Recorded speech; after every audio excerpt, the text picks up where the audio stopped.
English Reading Practice, Exercise 48, Presentation Skills Course, Part 26 of 28. This is the intermediate level.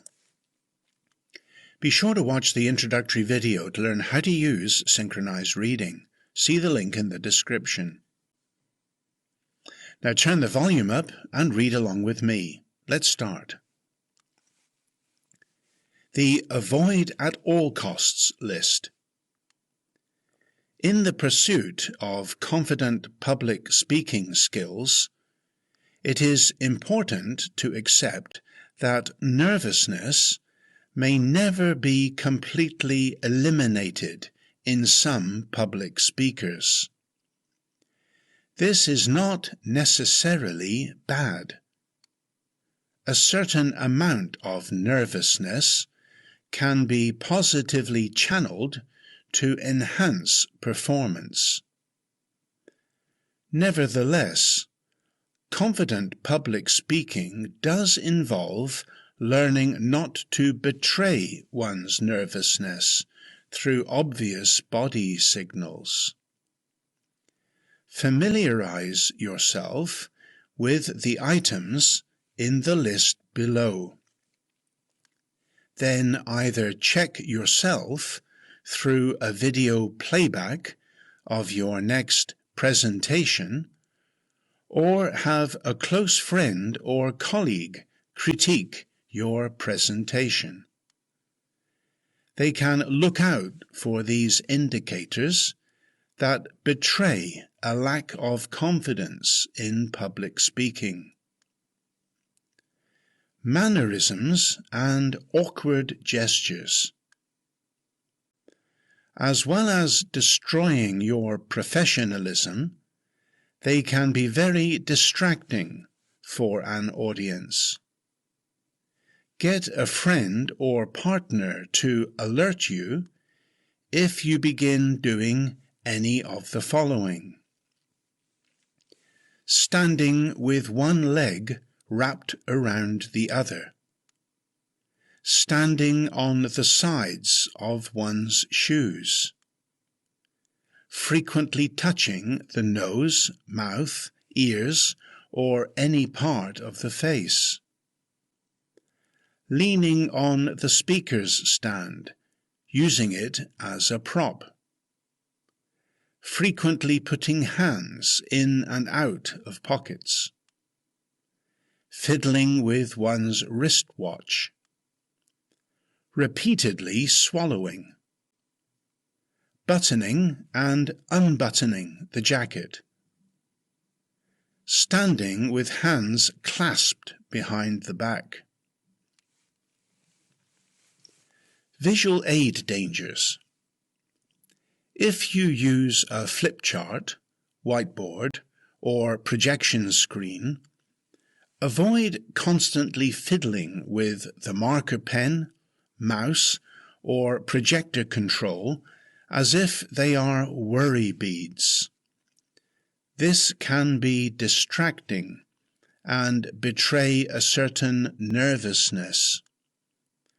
Far better to have your hands free, only picking up the marker or control when you intend to use it, and then put it back again on the table or speaker's stand. Using your hands deliberately for descriptive or emphatic gestures will be far more effective than haphazardly waving a marker pen or projector control in the air. What do you do with your hands?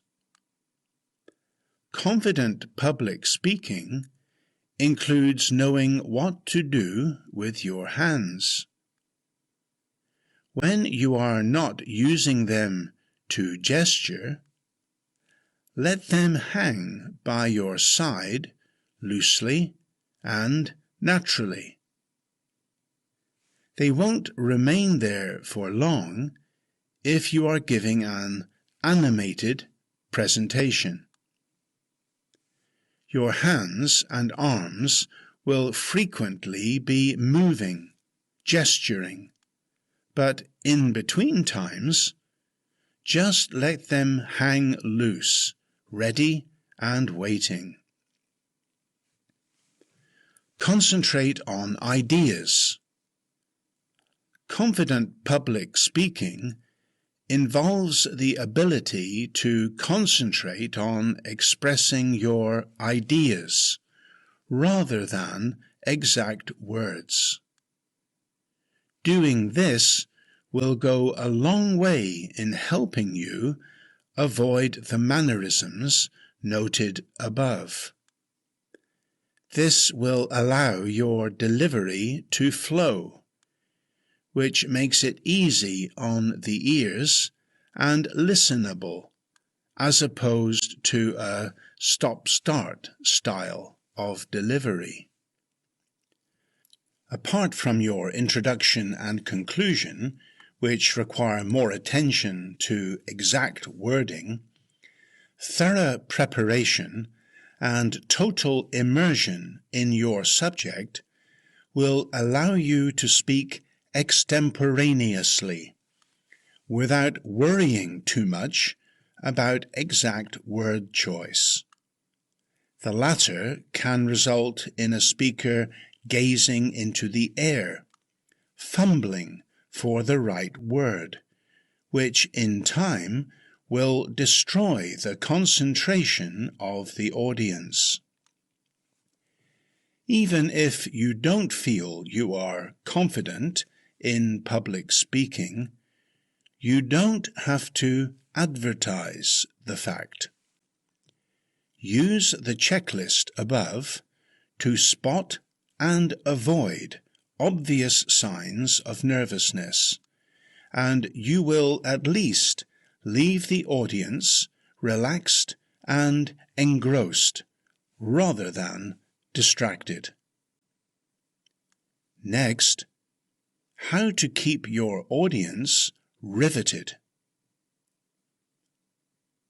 Well, that's the end of the reading. Some final reminders. Be sure to check the resources in the description below. And when you're ready, go to the next video in the Presentation Skills series. Has this video helped you? Then like, share or comment now. And continually improve your English. Click the subscribe button, the bell icon, and then all.